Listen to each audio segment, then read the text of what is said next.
Hello Lunar Baby, and welcome now to Shout Out Wednesday. Post a comment or ask a question at soulgarden.tv in the Cancer viewing room. I will do my best to shout back or answer 1 week later. Well, looks like overcast with a real chance of some storms today for the Cancers. That's because the moon is in Libra, putting emotional focus on your foundation and how well grounded you feel, and the sun is trining that moon and ruled by Uranus.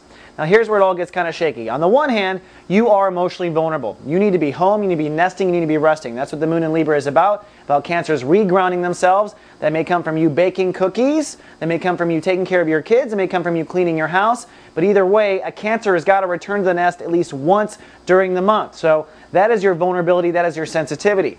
But the spiritual earthquake is the sun up in chapter 2 of Gemini, ruled by Uranus.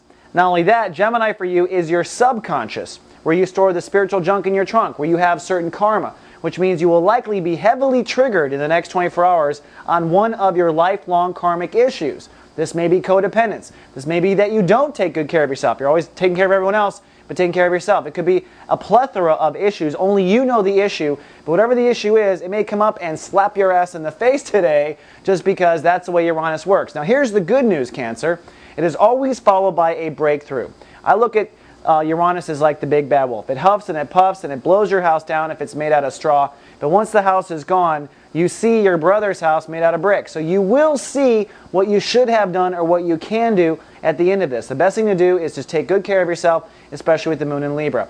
Then finally for our shout out, actually goes to our director of Cancers named Jenny. And she's doing a phenomenal job. If you haven't seen the Cancer homepage yet, you should go. She's got this big picture of a crab on there, and she's trying to make a comfy place.